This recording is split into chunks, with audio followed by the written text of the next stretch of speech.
session. This time our speaker is Hannah Yates, who is Communications Manager in the Humane League. And she's going to talk about communicating to create change for animals, top 10 lessons learned.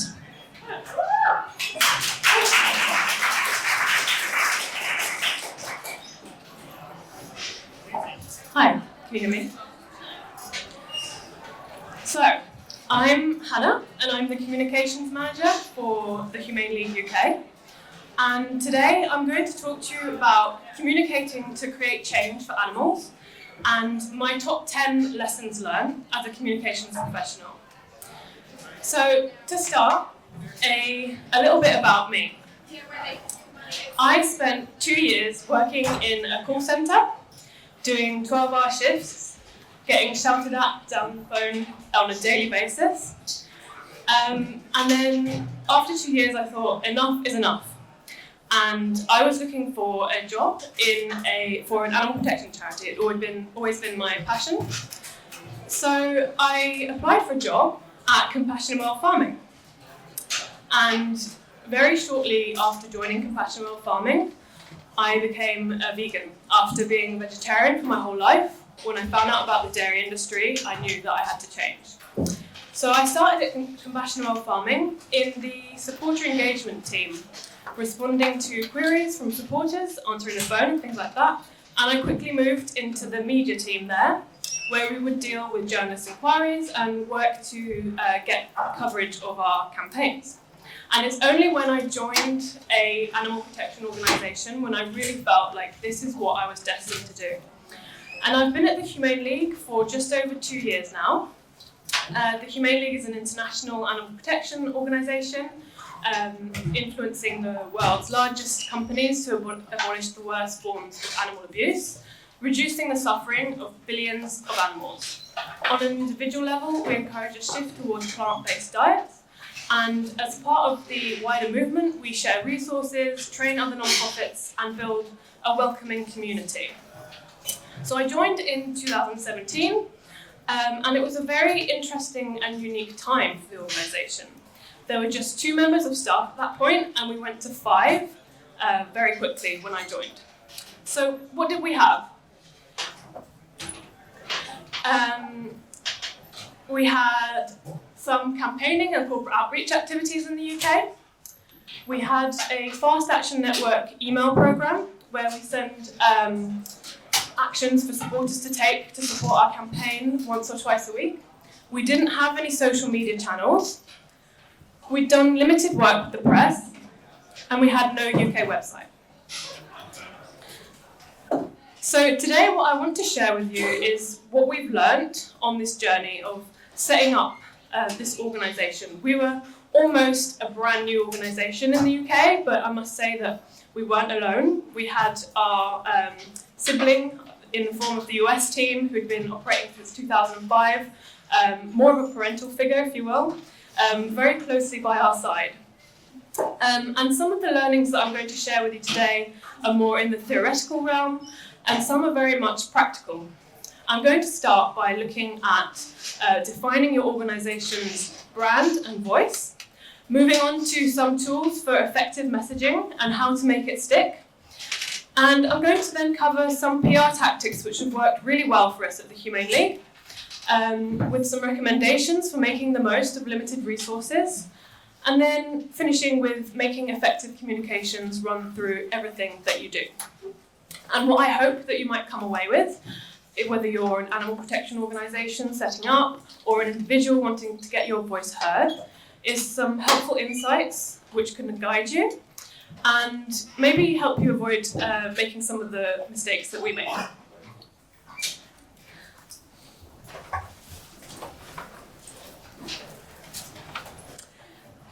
To start, anyone who's worked with me for some time will have heard me talk about this Facebook post. And in fact, I think they're probably really tired of hearing me talk about this Facebook post.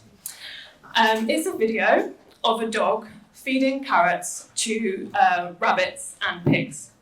And the caption is, "Some days you just need a video of a dog feeding carrots to his friends," with one of those shrug emojis. And this post went completely viral. I'm going to ask whether you can guess how many views this video has got. Anyone? And how many likes do you think it might have got? So, we got 27 million views, 1.5 million likes, and 42,000 comments. These figures are almost incomprehensible for us. At the time, our Facebook page was only 1 year old. It had been started in the summer of 2017. We only had 10,000 followers, and in the space of a few weeks, that tripled, and we were completely unprepared for this influx of people. And with 42,000 comments, it was impossible to moderate them as you would with a regular post. We were even approached by Jungle Productions, who own Viral Thread, which is one of the biggest social media content publishers, and they wanted to use the video. This one post taught me so much about social media as it applies to non-profit work and work for animals. To start, we feared that this massive influx of people would bring in a non-relevant audience for us who might not be aligned with our mission, and I really think that could have happened, but we were lucky. Our Facebook engagement rate is still quite high compared to the non-profit average, so we have 7% engagement rate on Facebook compared to a 0.13 average in the non-profit sector.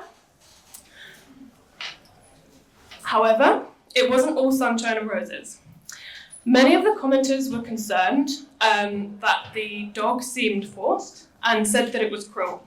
I honestly hadn't thought that was the case, but at the same time, it wasn't something that we could verify. We didn't own this content or know the source. This video comes from a time where our approach to social media was very different than what it is now. We would prioritize engagement and shareability over everything, and anything with an element of virality related to veganism or animals would be posted. It's also an unbranded video, quite a low quality. You might expect to see it on a viral video page, but it doesn't represent who we are as an organisation. So this post is a good representative of the many elements which were leading us to think that we needed a different direction, not just with social media, but across all of our communications and with our brand and messaging as well. We knew that we needed to make our communications more mission-driven. And crucially, we needed to be sure that we were confident in every piece of content that we posted, that we knew the source and we knew the full story, and that it fed back to our mission. It taught me as well that sometimes mistakes can be really hard to identify.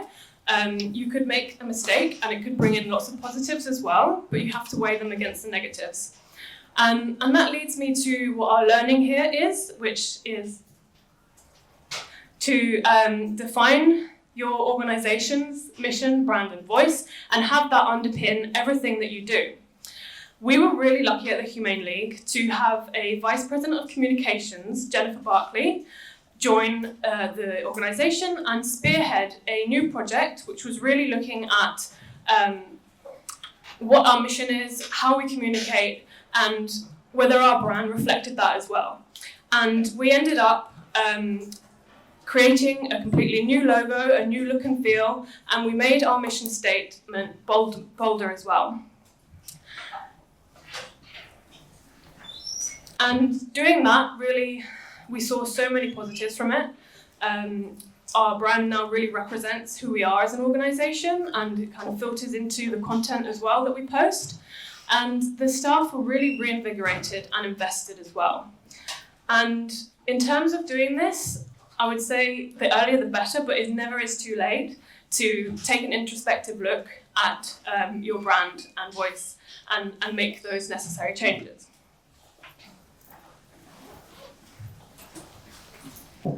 So a bit of a guessing game now. We're going to match the slogans with the companies. So just do it. Can anyone tell me whose slogan that is? No. Because you're worth it? It's finger looking good? Yes. I'm not loving it? Or I'm loving it? Okay. Do you think that the marketing people at these companies ever get tired of saying these slogans? Yes, I think they probably do. Steve Easterbrook, the CEO of McDonald's, is probably sick to the back teeth of saying, "I'm loving it," and hearing, "I'm loving it." And I like to think that he goes to sleep at night with that terrifying jingle, really terrorizing him at night, and he can't sleep. But they stick with it, and they repeat it over and over and over, because that's the only way to make it stick. And I think perhaps we've been guilty of reinventing different ways of saying the same things, or moving on to something else too quickly before it has time to penetrate. So our learning here is to repeat your message and not to get tired of it. Internal message fatigue is a real issue, but only with repetition can you make the message stick. For every 20 times you might say your message, your audience might only hear it once. And this is really important because it allows you to become known as the organisation you want to be known as. So if you want to be known as the organisation ending fur farming or the organisation making people go vegan, you'll get approached with relevant opportunities and reach the people who want to join your mission. And I like to think of it this way. Those slogans were catchy because they're a good slogan, but they stick because they've been thrown with repeated vigour and frequency.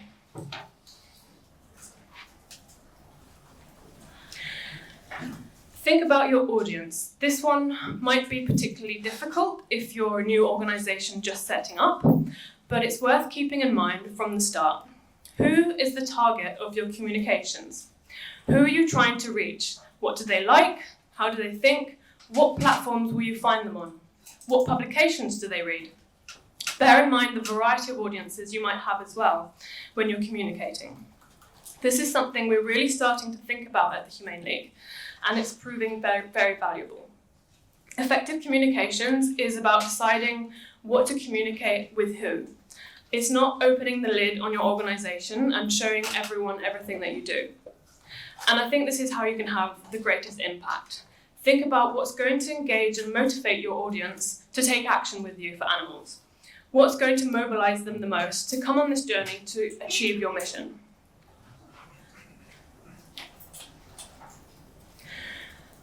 And as I've just mentioned, in order to achieve our mission, we need to mobilise our community and the wider public to take action with us. And I think the mechanics and the psychology behind how you trigger that action in people are probably quite complex, and I'm no expert, but something we found is that guilt is a really negative emotion which doesn't compel people to act. It makes them defensive, and defensiveness and defendedness might isolate them from becoming a part of the movement. Shaming people and making them feel guilty for eating meat ultimately turns them off and makes them feel unwelcome. What we found to be a much more effective mode of messaging is to empower people and make them feel and know that their actions can and do have a difference, make a difference in a positive way. That's why throughout our communications, we do strive to be inclusive and welcoming. We shift the blame from individuals and consumers onto corporations, and the responsibility to take action lies with them, and we're the ones that are making them change. As animal rights activists, the industries that we fight against are large and well-funded. And I think it's safe to say that they're probably keeping a close eye on us as well.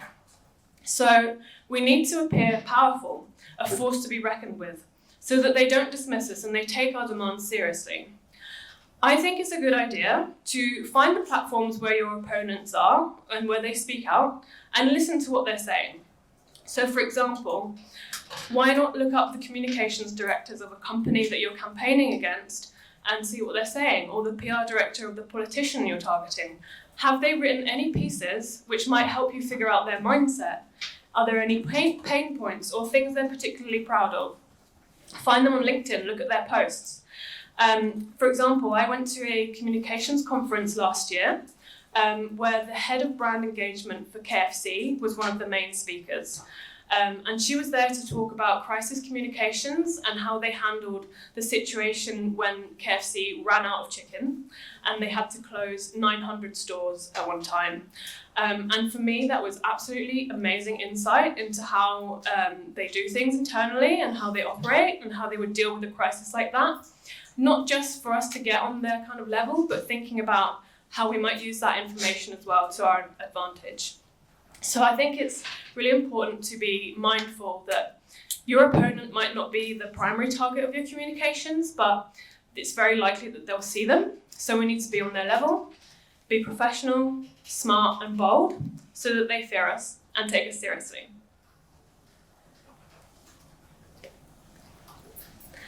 Something that's worked really well for us at the Humane League is monitoring communications from the industry and being nimble to respond. And up until very recently, we didn't have any form of paid media monitoring service. So we would use Google Alerts, which are free and easy to use, and you can set them up to monitor news articles which are published using a term or a specific set of terms. So, for example, at the Humane League, we might have cage-free eggs, broiler chicken welfare, and the Humane League, among many others. And I also think it's really important to monitor what's being said about your organisation to ensure that if something does come up, a reputational risk, that you can respond and address that as swiftly as possible. And I also recommend monitoring news coverage of other organisations which are in your sector as well. So monitoring updates on the industry and the area of work that you're in can help you plan campaigns better, working around what you know. And responding can help you be seen as a thought leader. So if you're going to respond to an article that you see in the media, you often need to be quite quick. But if you're successful, it allows you to provide a counterpoint to the narrative, to get your organisation's views out there, and to address anything misleading or inaccurate. For example, when we saw that David Moran, KFC's EU supply chain director, had written this article about chicken welfare in The Grocer, which is a respected industry publication, we had to respond. The article said that chicken welfare was at a tipping point, but it read suspiciously like an attempt to divert responsibility onto others without KFC taking action. And within a few hours, we'd formulated and sent our response to the publication, saying that rather than delaying taking action, KFC should show leadership. And now KFC are very well accustomed to receiving criticism. At the time, they were also subject to a campaign by World Animal Protection, asking them to commit to the European chicken commitment, which is a set of higher welfare chicken measures. So us speaking out in public thankfully didn't hinder any productive dialogue that we were able to have behind the scenes as well, which ultimately helped lead to KFC making that commitment a few months later. And my top tips for doing reactive PR like this is to be timely and topical, to widen the debate or provide another perspective, and when you're sending your response, make the headline the subject line of the email to really grab the attention of the person you're sending it to.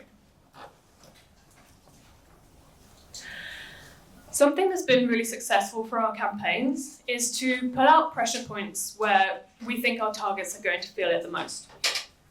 In 2017 and 2018, we campaigned against Noble Foods, which is the UK's largest egg producer. They have a brand of free-range eggs called the Happy Egg Company.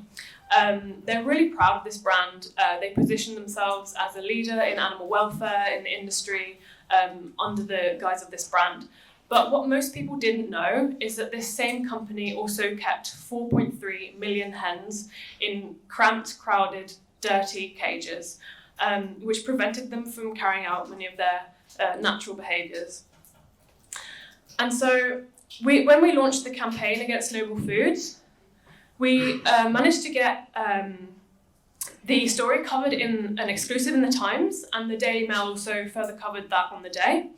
And I think this is because we were able to pull out an interesting angle to the story, which went beyond the Humane League campaigns against X company. There was something juicier and deeper there, And people really felt wronged, like they'd been lied to with this company, which was supposedly a leader in animal welfare, also profiting from 4.3 million caged hens. We exposed that hypocrisy, and this is what has worked best for us, pulling out stories which go beyond that sort of simple campaign launch story. You kind of get the impression sometimes journalists think, so what? There needs to be something deeper.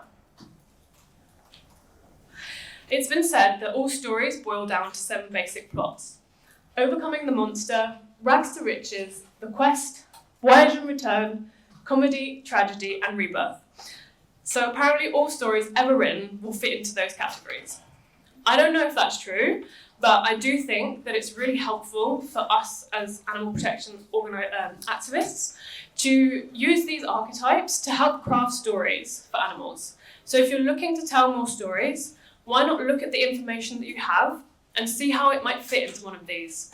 So for example, I think David versus Goliath, the overcoming the monster, is a really key one for animal rights activists.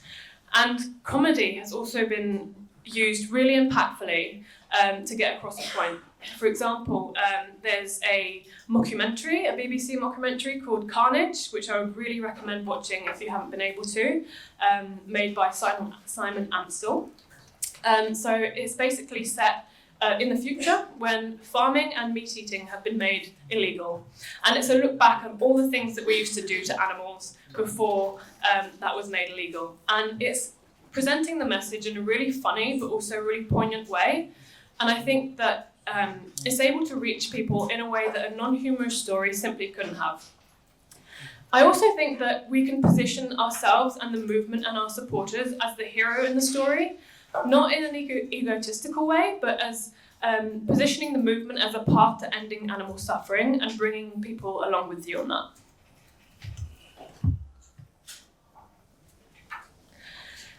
So, as part of our campaign against noble foods, we really struggled to get any comment out of them. They simply wouldn't say anything about the campaign we were running against them.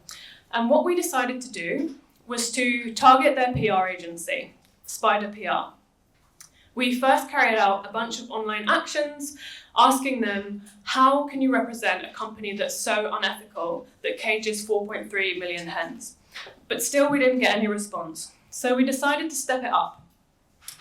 We carried out a protest outside the PR offices, and it was a creative, if a little wacky, protest, which saw us don toilet seats around our necks and carry plungers with the message, we need to unblock the truth. And this protest allowed us to get the attention of the press. And in particular, we got coverage in PR Week, the specialised industry publication. And the journalist approached Spider PR for a comment and managed to get a comment out of them. Finally, we had something that they'd said out there, and this is what they said. Luckily, we live in a democracy where people have the right to express their opinions, and we respect that the Humane League has a point of view. Equally, as a business, we should be free to represent clients which operate entirely within the law and with high ethical standards. Now, I am glad that they pointed out we live in a democracy because I was beginning to wonder. But we really did laugh when we saw this comment because little did they know that Animal Equality was soon to release an investigation that they'd carried out into a Noble Foods caged hen farm. And these high ethical standards that they were so proud of were nowhere to be seen. And the investigation came out, and I like to think that Noble Foods and their PR agency were quite humiliated. And it all fell into place perfectly through this tactical and collaborative campaign and PR work. And very soon after, Noble Foods made a commitment to go 100% cage-free. I really think that having a budget for communications within your organisation really helps. If you can bring on the tools to help you communicate more effectively, you can just do it so much better. So I recommend making a case for funding, and why not do a PR-specific pitch to a funder, for example, who might have a special interest in helping you spread your message.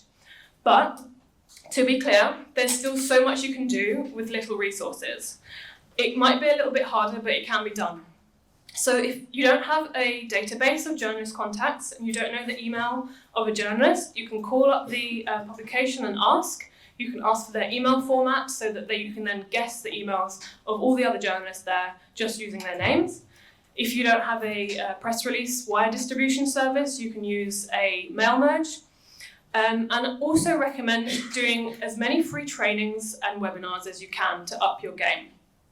So for example, there's a PR professional called Jan Murray. And when I started in media, I listened to one of her webinars on how to get in the Guardian comment is free. And a few months later, I put those the recommendations and advice into place and managed to get a piece in the Guardian comment is free when I was working at Compassion World Farming. Some really brilliant tips and advice in there. And I think doing things like that really help go a long way in achieving your goals. Also, a lot of companies who want to sell you their services use webinars as a sales technique. So get on their email list and get up to date.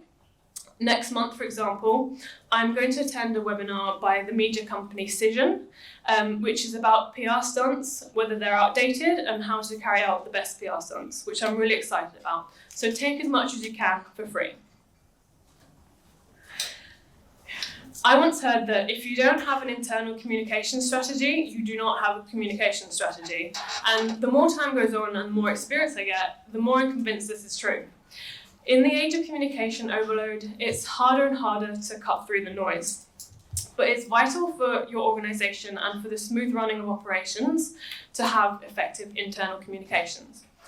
At the Humane League, we use Slack for internal communications and Asana for project management, but that alone won't do the work for you.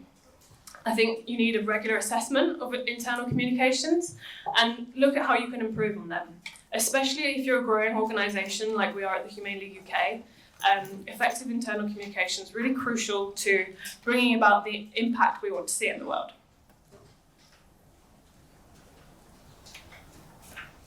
So those are my top 10.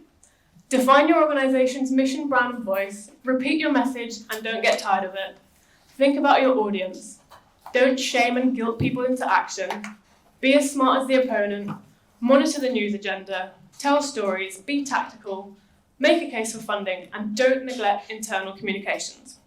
But these are just some of the learnings that we've had, and I'm sure there'll be many more to come.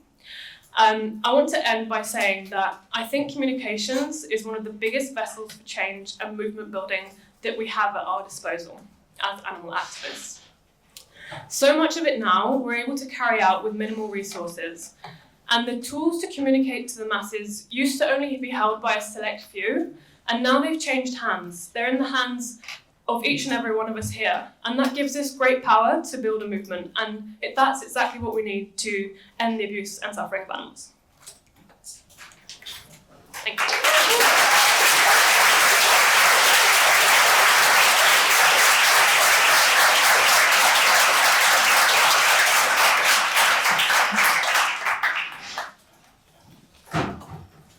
Thank you very much for this great presentation. Are there any questions? If not, then I have one question. How do you engage journalists? Do you have any tips to how to communicate to them? Is it enough to just have a press release and call them? I think one of the really important things to do with journalists is to research as much as you can about what they cover in advance before you contact them. Make sure that you read their articles and also that you read the publications that they write for. I think that's like the basics before you can contact them, and just demonstrate to them that what you're contacting them about is something they already have an interest in, or that they should be interested in, or that their readers should be interested in as well. So doing a lot of research in advance, I'd say, is the main thing.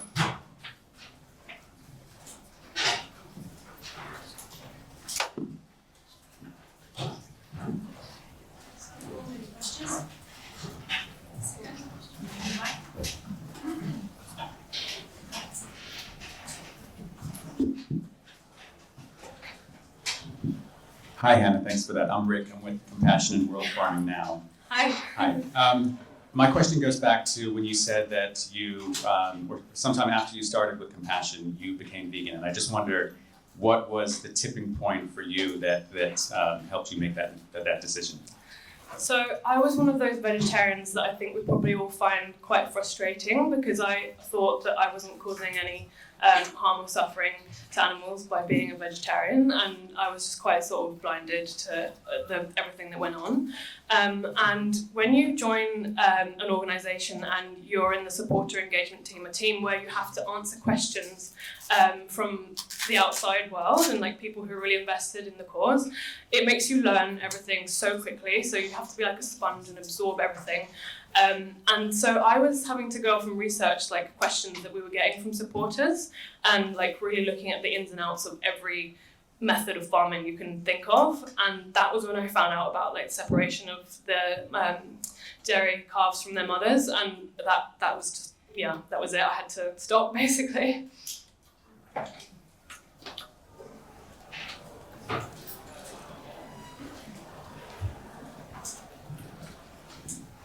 Hello. Yeah, with the example you started off with, Hannah, of the viral content, it seemed like the only negative of that, the negative outcome, was just the criticism of the potential dog being coerced into doing it, whatever. I mean, say there was a different video that was also fairly irrelevant from THL's like brand image, etc., that just lacks that criticism. Would this not have just been like beneficial? I'm thinking about whether organisations should kind of intentionally mix in stuff that's really key to their and core to their mission and branding, etc., with other content which is essentially just targeted at attracting wider interest occasionally. And what's the balancing act between those two different things? I think you're right, like it's completely a balancing act, but I think we should feed in content that's purely there to kind of attract a wider audience, but I think there's a way of doing it still within the parameters of your branding that still can achieve the objectives you want of like reaching wider audiences and being highly shareable and things, but also being something that still represents you as an organisation. So I think it's a balancing act that you have to find, and it may be different for different organisations, but it can be difficult to tell as well with videos like that we had. When there's so many good things that happen from it, it can be really hard to tell what is past that line or not, but yeah.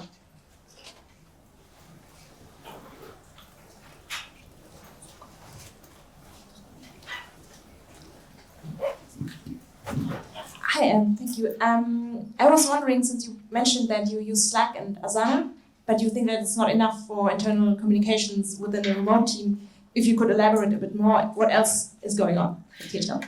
Yeah, that's a really good question. I think you need to have in place agreements and processes on how you actually use those tools, because they can be used in such a variety of ways that if everyone's using it in a very different way and has a very different idea about how we should use it, then that is not going to produce a coherent way of working, I think. So having these kind of sessions and moments where you really define how you'll use those as an organisation, I think is a necessary step.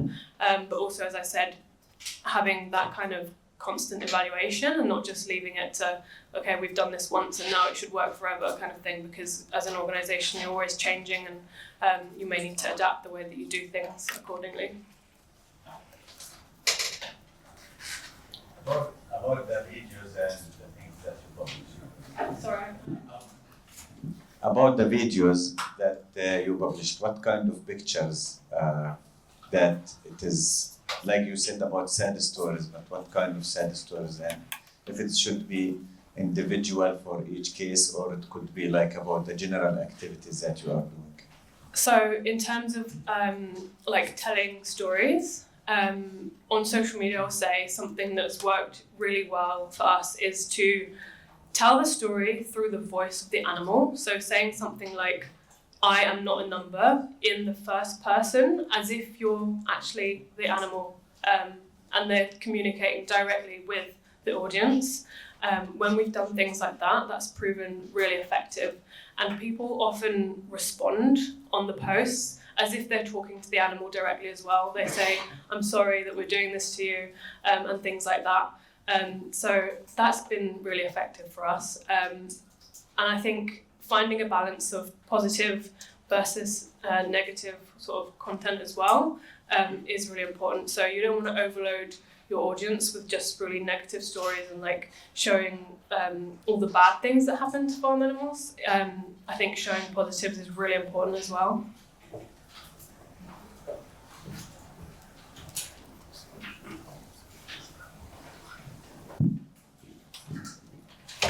Do you have like a percentage of heavy material and then cute material that you use on a weekly basis or something like that? We don't have anything set in stone, but I think it's something that I'd quite like to do and try and like look at it maybe with a more scientific eye and what would be the right ratio to do. It sounded good, but I didn't quite catch it. Is it just some kind of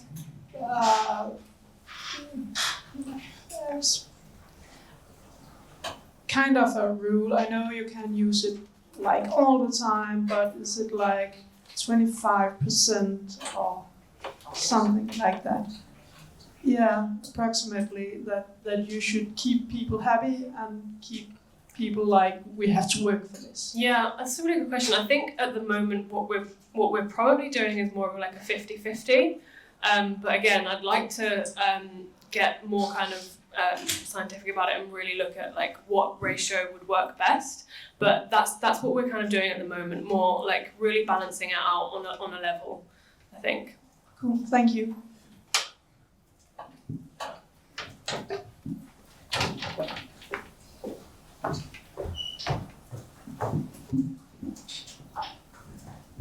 Hi, thank you so much for the presentation. Even if the message is positive or negative, I want to know if you have an opinion on using the don't or no in the messages. Because sometimes when you're trying to search a slogan, it's really easy to generate one with a no. As an example, the cow that laughs and the cow that doesn't laugh. So that kind of message with the no and don't, do you have any opinion about that? That is a really good question. I think it might depend on like the context of what you're kind of using that message for.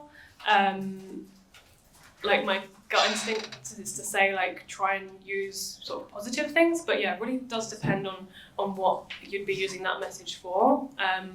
Whether that would turn people off, I think is a really good question, and that maybe if you're looking to develop something quite big and to use words like that and you want to know whether that's going to work or not, then you could sort of carry out focus groups or like test it, even if you're just testing it with people around you, like your friends and family, and say, what do you think about this? How does it make you feel? I still think that kind of thing is really valuable to do. Sorry, that's not really a concrete answer for you. Any more questions? No, then thank you all for coming. Thank you again for the great insights. Very useful for our movement. Thank you.